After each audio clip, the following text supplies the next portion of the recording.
No, I don't think so. And let me start by saying that if you go along the streets and the squares in Sarajevo, you see a lot of religions in the public space, in the public sphere. You see religion through the garments, the dresses of people. You see mosques, minarets, churches, tower bells, etc., etc. So religion is part of the public space, the public life, particularly in Sarajevo, but not only in Sarajevo, all over Europe. Religion has left a mark on our architecture, on our way of eating the food we eat, how we dress, etc., etc. So religion has always been public.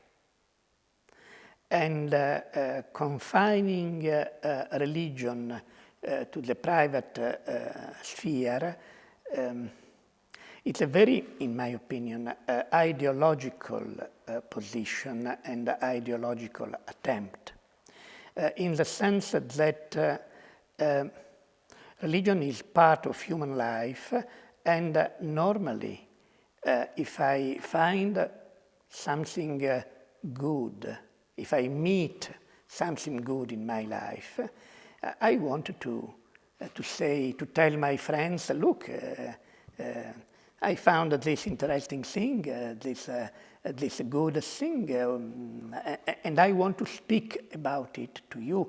I want to make public religion. That is human, normal, absolutely part of human life, in my opinion. And so the problem is not to confine religion to the private sphere, but to allow the expression of religion in the public sphere in a way that is not conflictual, in a way that is not controversial, in a way that can foster pluralism, dialogue, etc. This is the problem, in my opinion. Not private versus public, but how can we make religion public in a good way, in a positive way.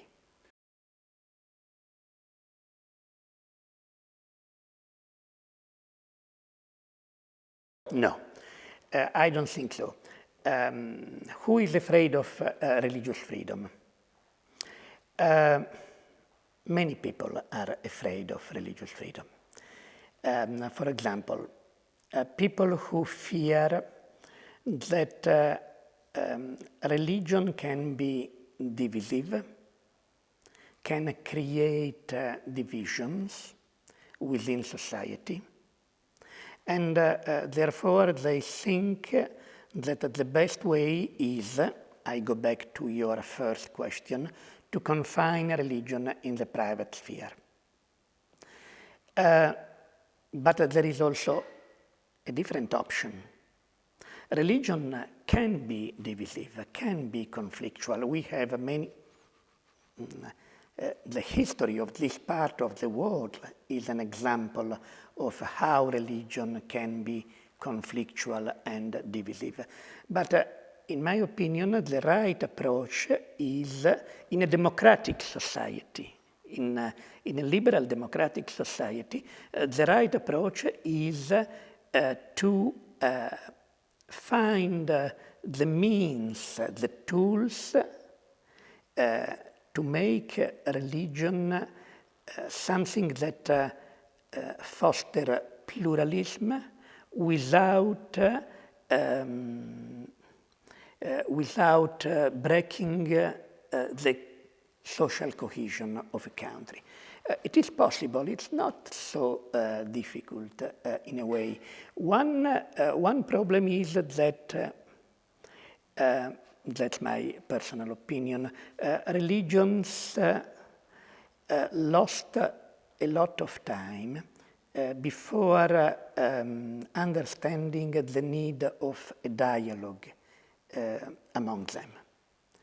It's not only a matter of the state, the secular state, etc. There is also responsibility of religions that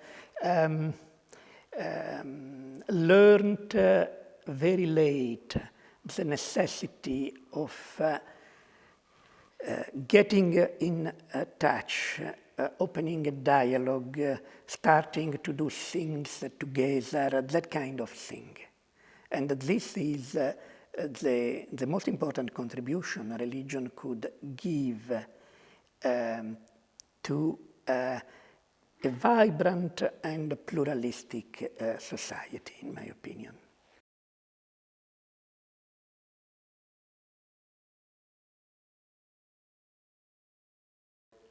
It depends. It depends from country to country, from situation to situation. It is true that, for example, in many European countries, there is not an effective system of teaching Islam in public schools. And this is something that should be repaired in the sense that we have a growing number of Muslim students. They are asking for teaching of Islam in the public schools.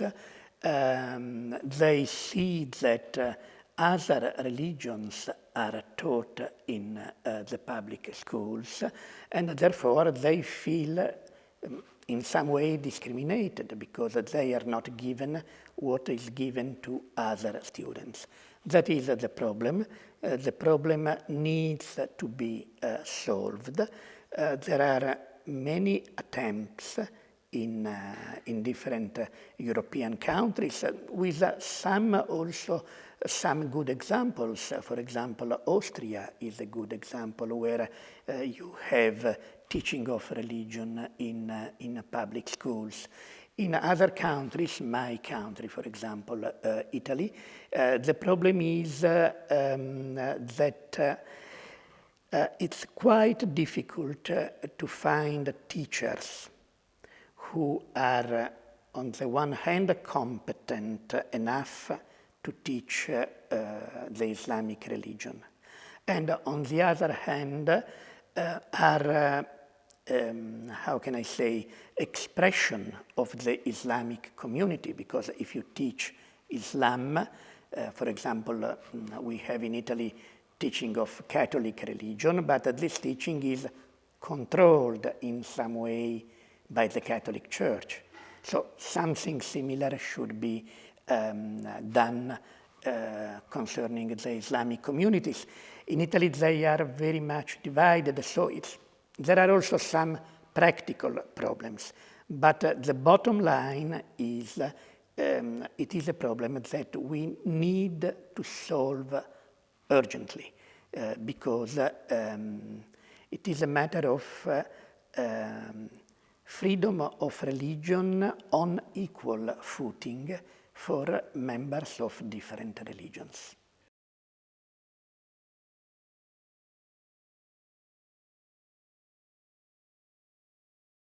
I think that many Europeans have the impression, a feeling, that Europe is declining. There is the decline of Europe, and there are signs like demography, economy, that point in that direction. Europe is not so important on the international stage as it was 1 century ago. Europe has a population that is aging and shrinking at the same time, and that this is not a good thing, etc., etc. So there is some feeling in Europe that the future is not going to be here anymore, but somewhere else.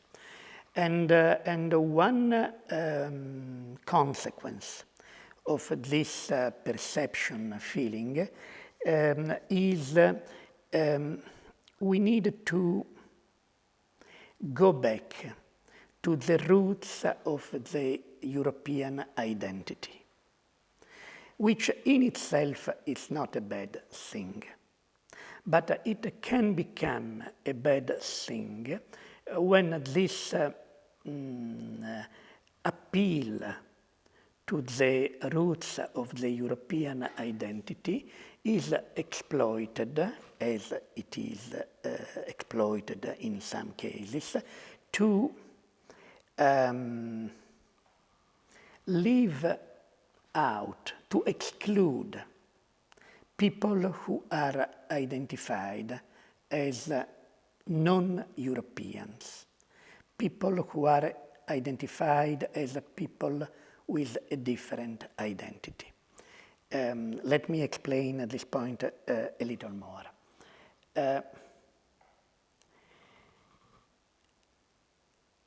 Christianity is one of the roots of the European identity, has been and still is one of the roots of the European identity. So in this situation of uncertainty, some people say we need to strengthen our Christian legacy in opposition to other religions. And that is the mistake. Not the strengthening of the Christian identity, but the fact that it is interpreted, this strengthening is interpreted as then we need to oppose people of different religions because they cannot be real Europeans. They cannot really become Europeans. They are different. This is a very bad thing, and this explains, for example, while some European countries, when opposing to accept refugees in their territories, said, well, we need to leave them out because they would change our identity, which is Christian. This is absolutely wrong.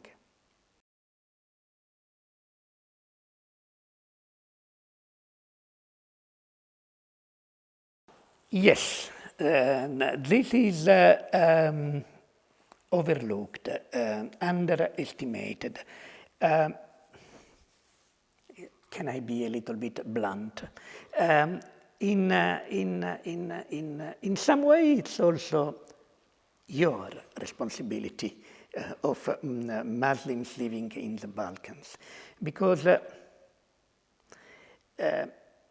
historically, you have been able to build a model of coexistence, to build a model of cohabitation between people of different religions that until not so many years ago has been a very effective model, a very effective way. I'd say the best model in Europe of people of different religions living together. Now, This model, this experience, in my opinion, should be much more advertised, much more made known, much more studied, because we need these models. We need, let's use an abused expression, best practices. And in your history, you had a lot of best practices of people of different religion living together.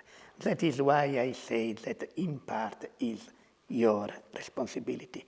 And of course, in part is responsibility of Europeans living in other parts of Europe that are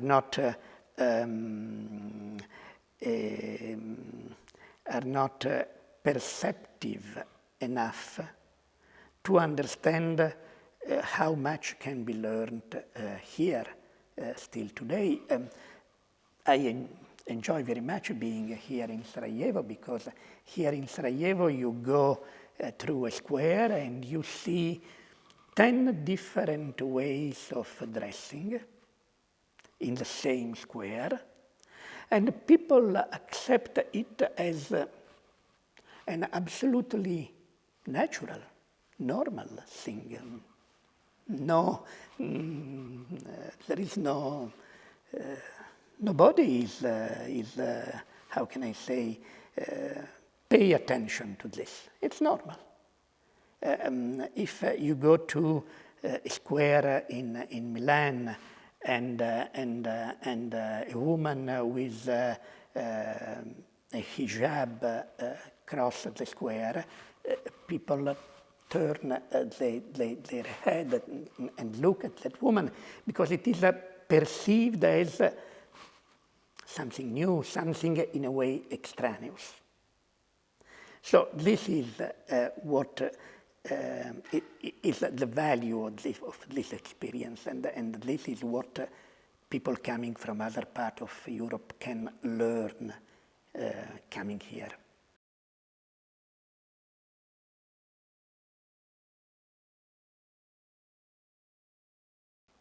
It's an impossible question, in the sense that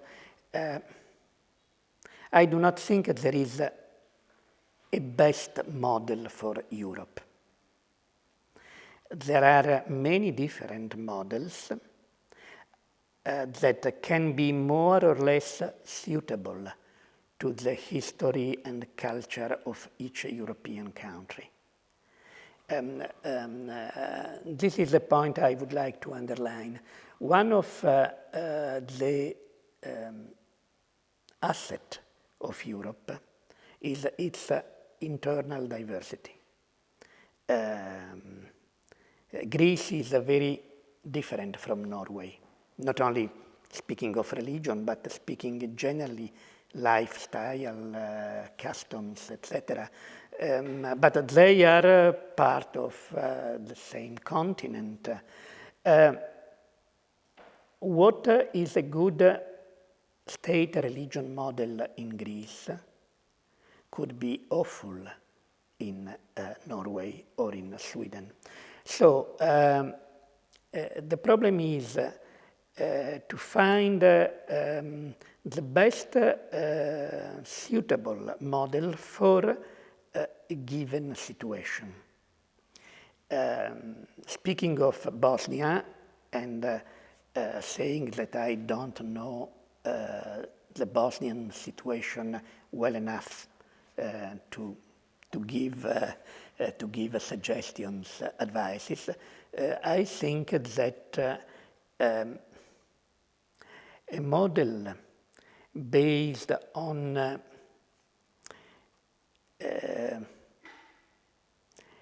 different agreements between the state and the different communities, the different religious communities, could have good chances in Bosnia, because it would reflect the variety of religions existing in Bosnia, and it would answer the need for different regulations of the necessities of each religion.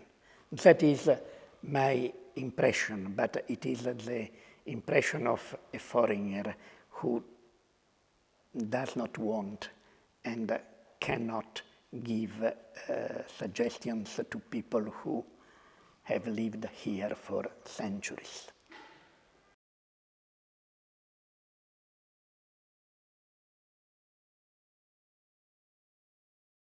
Well, it depends on which part of Islamic law we are speaking of, in the sense that there are some rules, some Islamic rules that are conflicting with some rules that are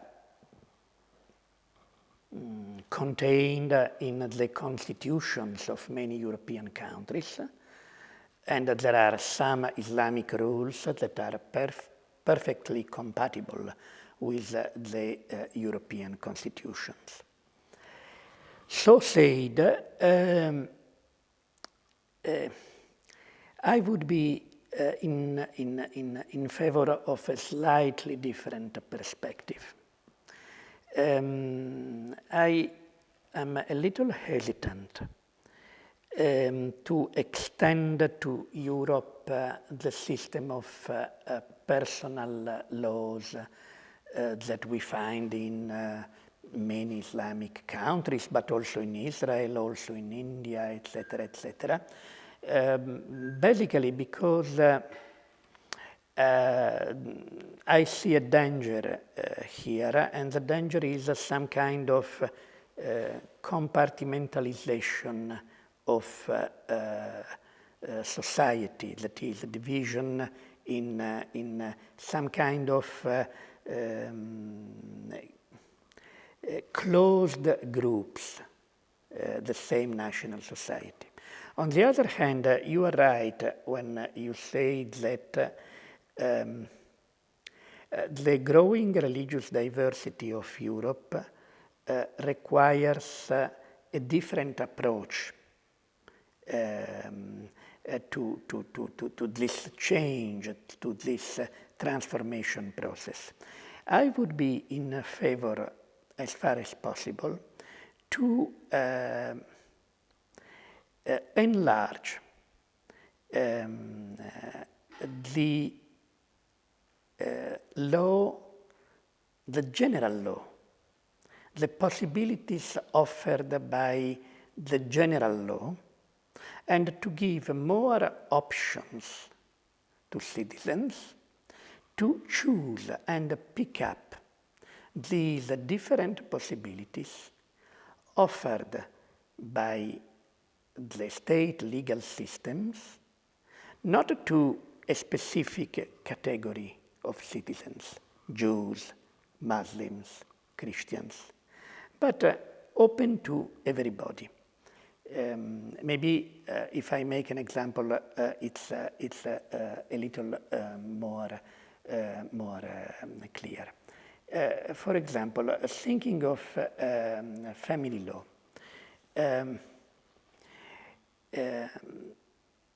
in many European states, in most European states, spouses have very little power to define through a contract some elements of their marriage. In the United States, you have much more freedom to do this. I wonder, if we give spouses more freedom in this area, we could answer some religious needs of these spouses through the channel of contractual law, through the channel of provisions that are decided by the spouses when they celebrate their marriage. That means that we can have different types of marriages, probably with some limitations because there are rules, equal rights of men and women, etc., that need to be respected. But we can have a different way of marrying, a different way of building a family, etc., that are closer to the religion, to the different religions of the citizens, but are decided by the citizens in the sense that I do not need to be a Muslim, for example, to make some stipulations concerning the dowry, what is called the mahar. Let me give you just another example of a successful answer to this need of diversity: Islamic banking. Islamic banking answers the needs of Muslims when they have to make a commercial transaction, etc. But it is a model that is not accessible only to Muslims. It's not reserved to them. I'm not a Muslim, but I could go to a big European bank and ask. That is, in my opinion, the first answer before thinking of personal law regimes.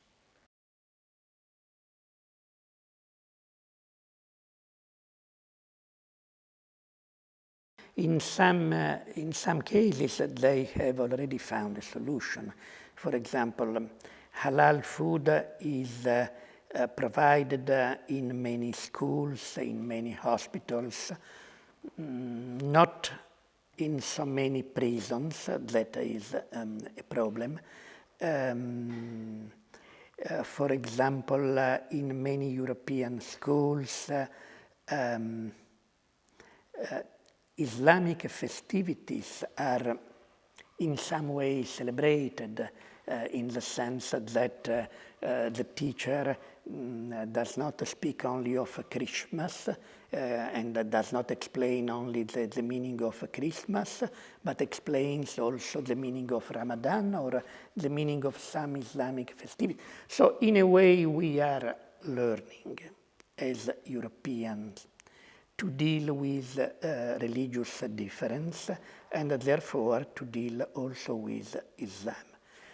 There are some points where this process is less advanced. You mentioned religious symbols. Let me mention another thing, building of mosques. Building of mosques is a problem in many European countries. But legally it is clear that having a mosque is part of the right to freedom of religion, is the very basic, let's say, expression of freedom of religion, having a place where I can meet and pray with my community. It is a matter to overcome cultural and social opposition, resistance, and this can take time. But what is important is to be firm on the point having a mosque is part of a human right which is called freedom of religion. And so we cannot, for example, make a referendum to decide whether to build a mosque in this city or not to build the mosque, because we cannot vote on human rights, and having a place of worship is a part of. This is the contribution that lawyers should and could do, to be firm on this point and to explain how can I say, the reasons that are behind this request.